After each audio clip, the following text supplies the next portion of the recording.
I never knew exactly what my heartbeat sounded like until it was the only thing I could hear standing frozen in the hallway, hand still on the door handle. I felt it pounding in my ears like a hammer against glass. Once she delivers, we'll let her go. My boss's voice unmistakable through the crack in the conference room door, then a deeper voice.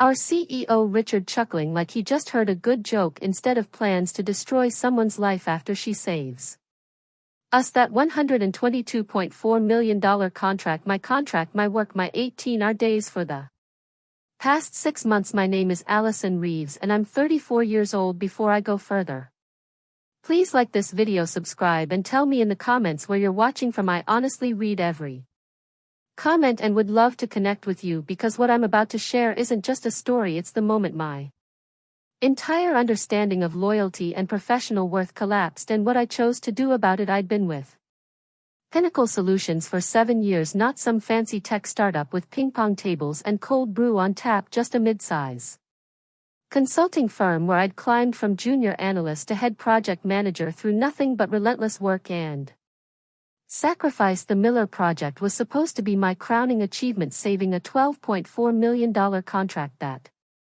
3 senior managers had already failed to deliver on. The night I overheard them, I'd come back after dinner because I couldn't sleep anyway. My apartment had felt too quiet lately. 3 months before, my fiancé Michael had finally had enough of my dedication to the job and moved out, taking even the potted plants I'd never had time to water. You're married to that company, Allison, he'd said, standing in the doorway with his last box. I hope they love you back.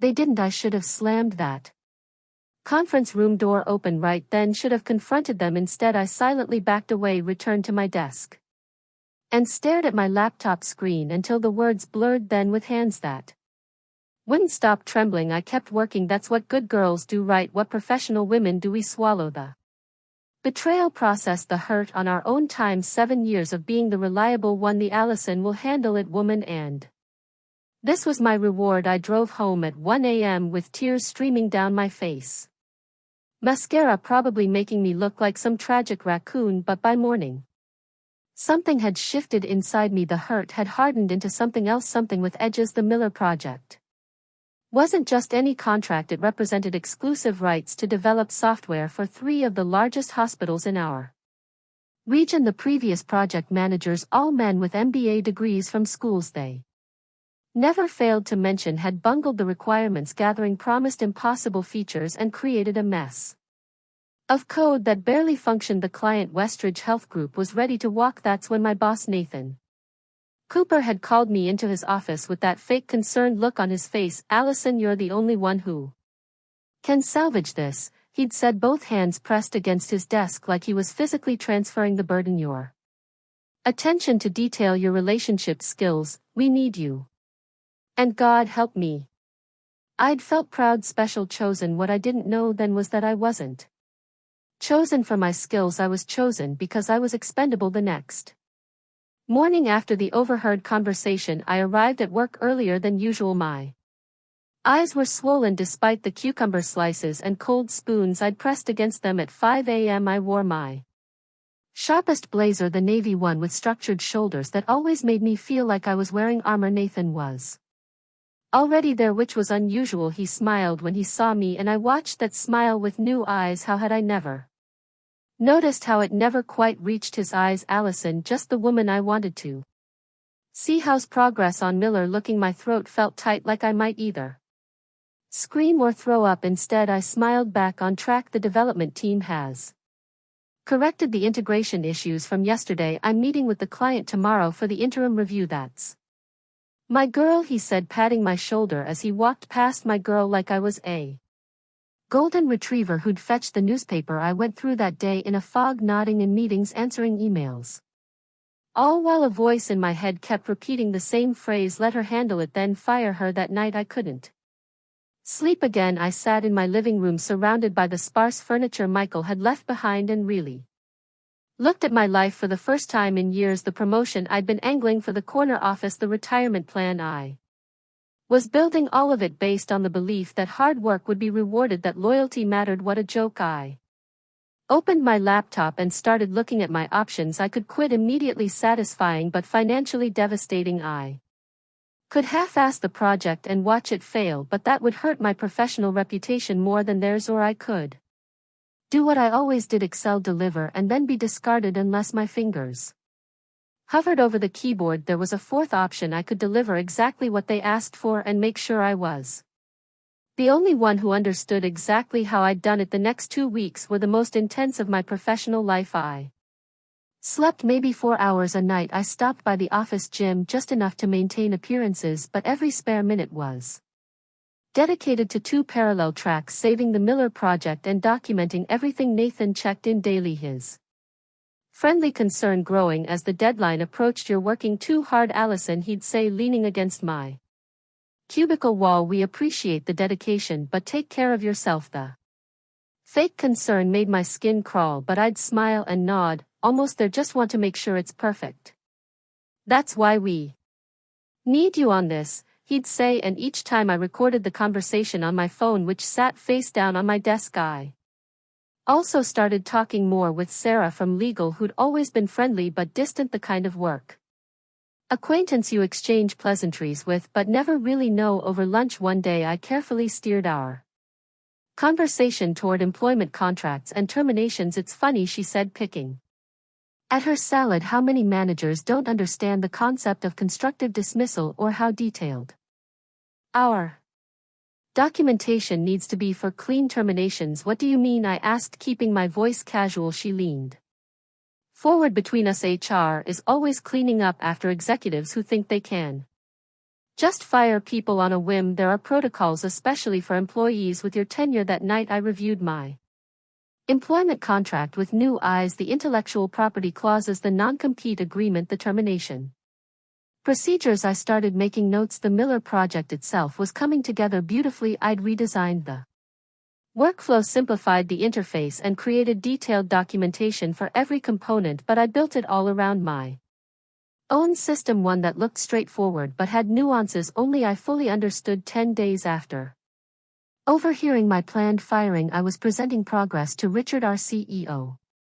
And Nathan. Richard rarely attended these meetings, but with $12.4 million on the line, he'd suddenly developed an interest in the details. "The client is thrilled with the new direction," I explained, clicking through slides that showed dramatic improvements in system performance. "We've corrected the fundamental flaws in the original architecture." "Excellent work, Allison," Richard said, not really looking at me, but at the numbers on the screen. "I knew you were the right person for this job, the right person to use and discard." I smiled so hard my cheeks hurt. "The next phase is critical," I continued. "We need to finalize the security protocols and complete user acceptance testing." I've prepared a detailed timeline. I handed them each a folder with printouts, deliberately overwhelming, filled with technical specifications and project planning documents. Buried in the middle was page 17, a critical document outlining my unique implementation methodology. Neither of them would read it carefully. They never did. That night I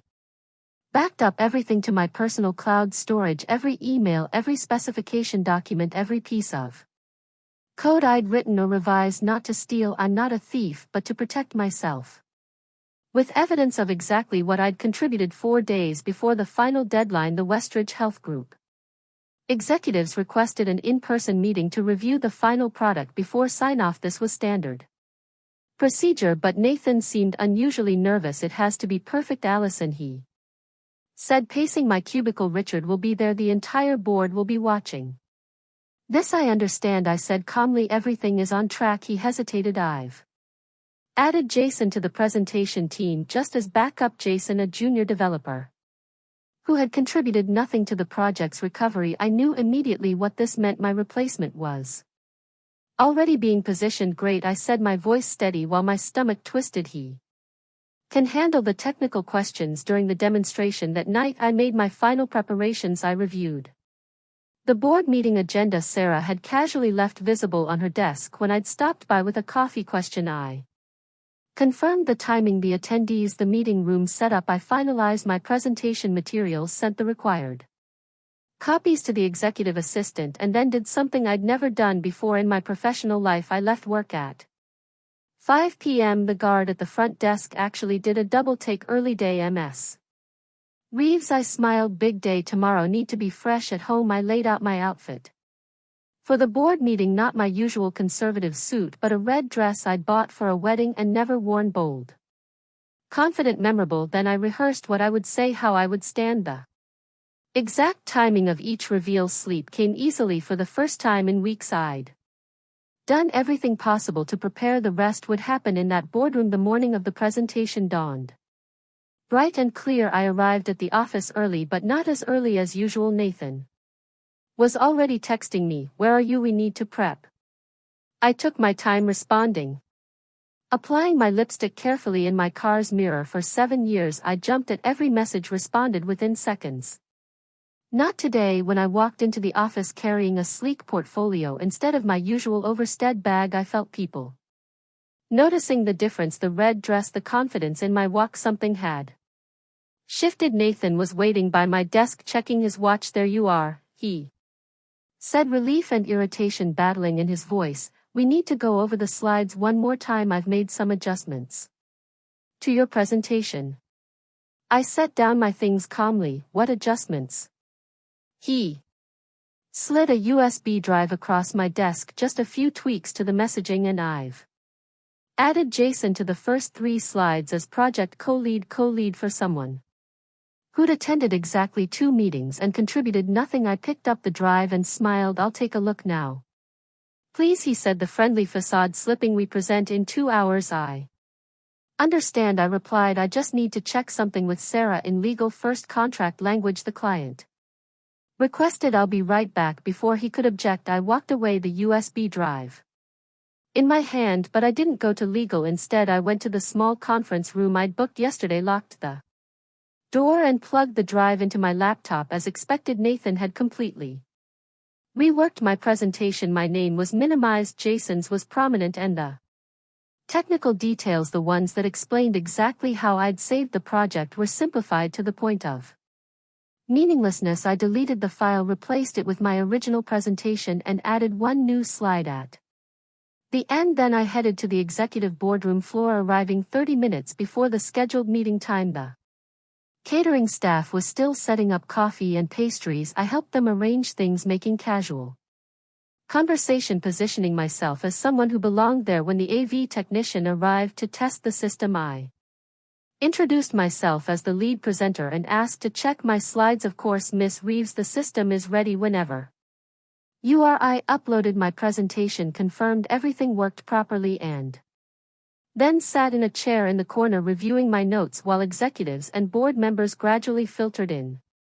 Nathan arrived 15 minutes before the start time, looking increasingly panicked when he couldn't find me. When he finally spotted me already in the boardroom, his eyes widened. "Allison, I've been looking everywhere for you. Did you review the updated slides?" I nodded, my face serene. "Everything's ready to go, Nathan. The presentation is loaded and tested." Relief washed over his face. "Perfect. The Westridge team just arrived." There in the lobby. As he turned to leave, I added, "Oh, and Nathan, I kept your changes to a minimum. I think my original version conveys the technical achievement more accurately."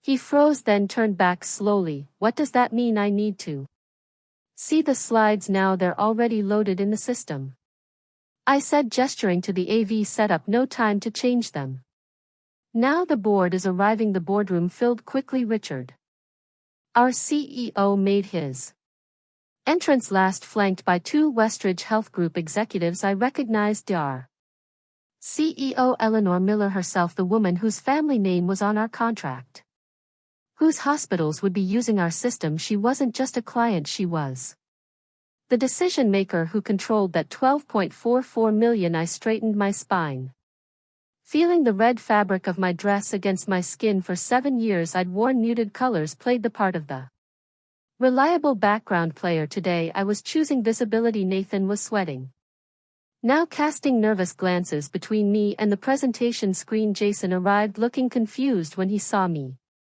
already seated near the presenter's position. Richard began the introductions, his voice booming with practiced authority. "We're delighted to present the completed Miller project today," he said, gesturing broadly. "Our team, led by Nathan Cooper has transformed the original concept into a state-of-the-art hospital management system that will revolutionize your operations.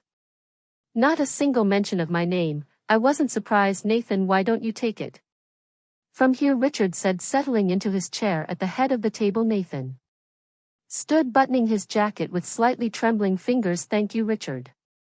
We're extremely proud of what we've accomplished. I'd like to introduce Allison Reeves, who has assisted with the project implementation, and Jason Mercer, who has been instrumental in the technical architecture. Assisted after 6 months of 18-hour days after saving what 3 men had destroyed. I stood, smiled warmly, and moved to the presenter's position before either Nathan or Jason could reach it. Thank you, Nathan. Good morning, everyone. I'm excited to show you how we've not only salvaged but revolutionized the Miller Project. I clicked to the first slide, my original slide with my name clearly listed as project lead. Nathan's face tightened, but what could he do? Wrestle the clicker from my hand in front of the board and our most important client. For the next 20 minutes I walked through every aspect of the project with confident precision.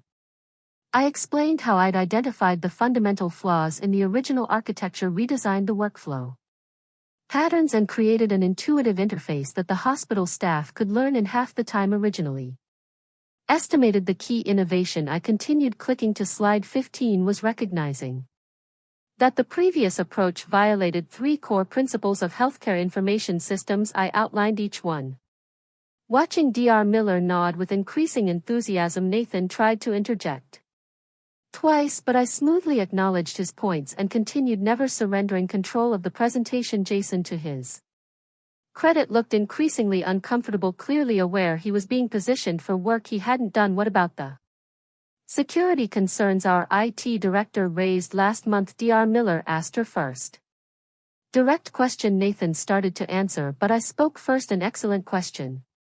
If you'll turn to page 17 in your packets. I paused as everyone shuffled through their materials to find the document I'd buried there, the one I knew Nathan and Richard hadn't read. You'll see our comprehensive security protocol, which exceeds industry standards in 3 critical areas. I walked them through it, watching Dr. Miller's expression shift from skepticism to approval. By the time I clicked to the final slides, the energy in the room had transformed. The board members were leaning forward. The Westridge executives were exchanging impressed glances. In conclusion, I said, we've delivered a system that not only meets your original requirements but enhances operational efficiency by an estimated 34% over your current processes. The implementation timeline on page 23 shows we're ready to begin rollout next week, with full deployment completed 2 weeks ahead of schedule.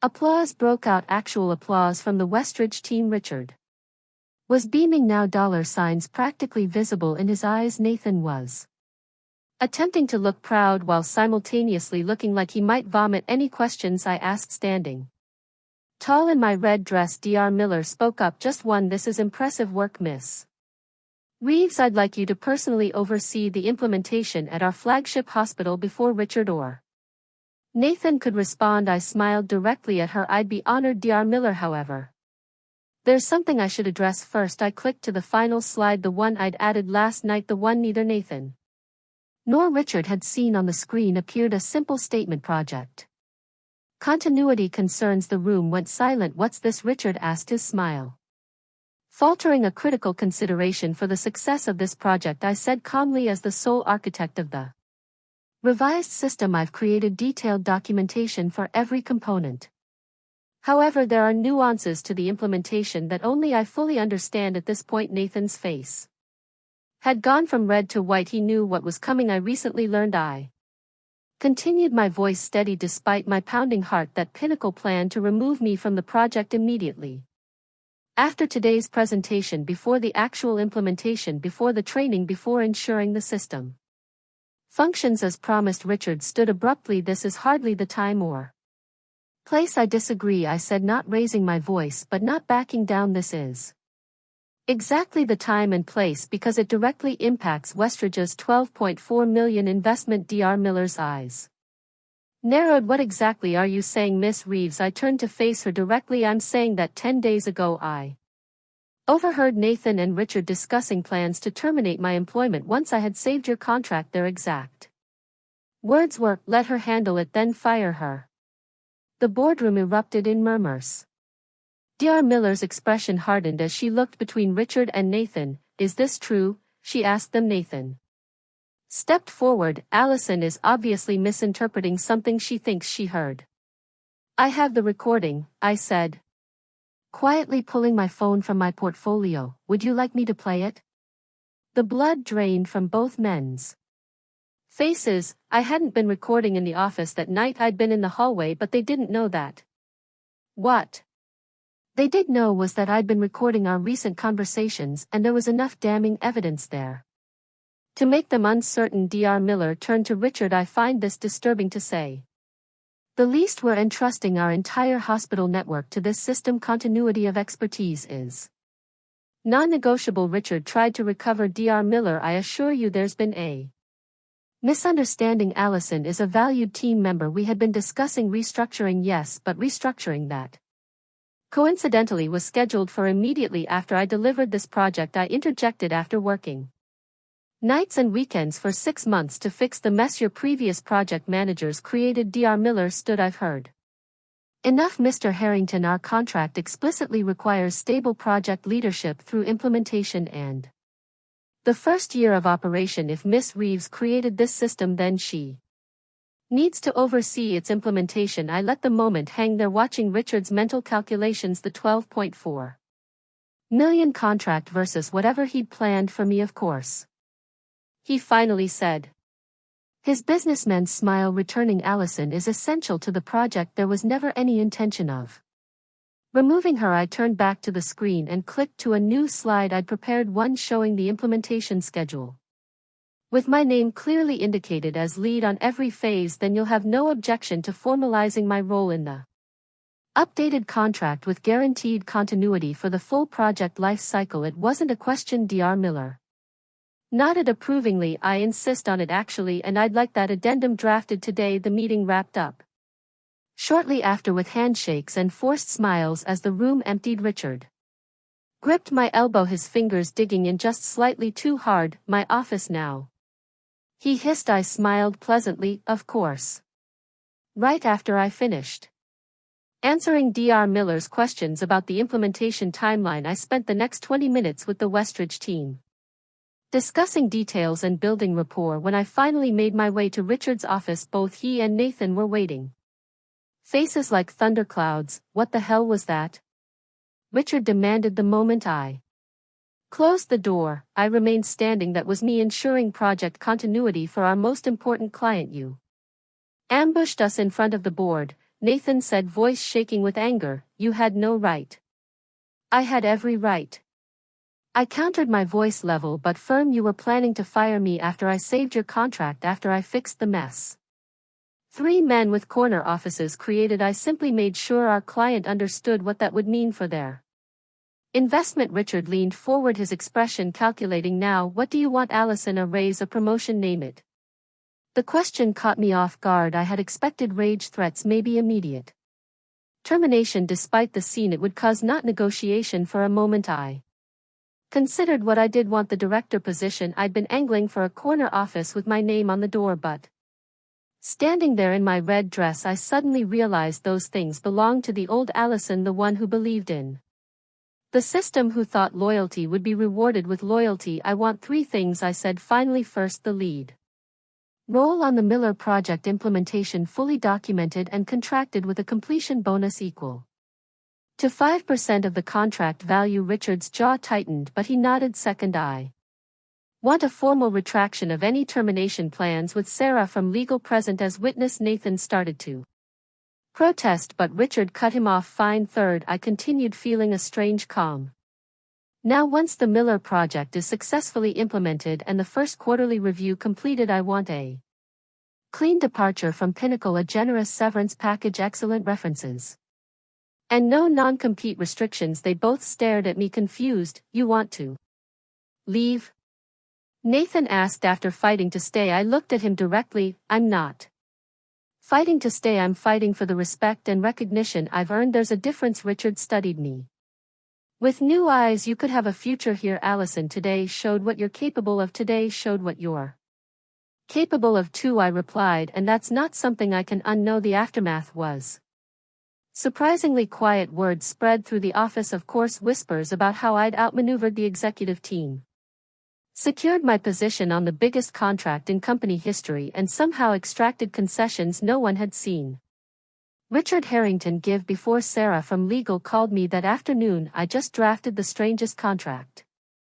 Addendum of my career, she said, sounding impressed. Congratulations. I think thank you, I said, for that and for the casual information about termination protocols.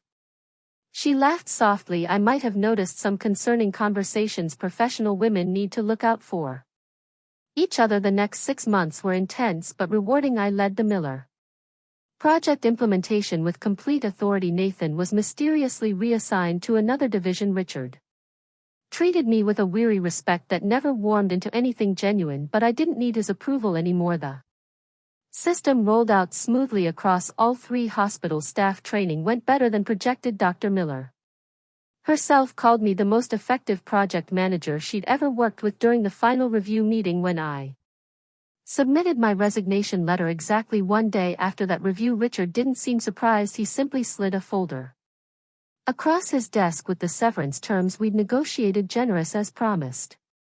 You could have ruined us that day in the boardroom, he said as I reviewed the documents. Why didn't you? I looked up from the papers. Because this wasn't about ruining you, it was about valuing myself. My last day was quiet. I packed my few personal items, said goodbyes to the colleagues who'd become friends as I walked to the elevator for the final time. Sarah from legal caught up with me.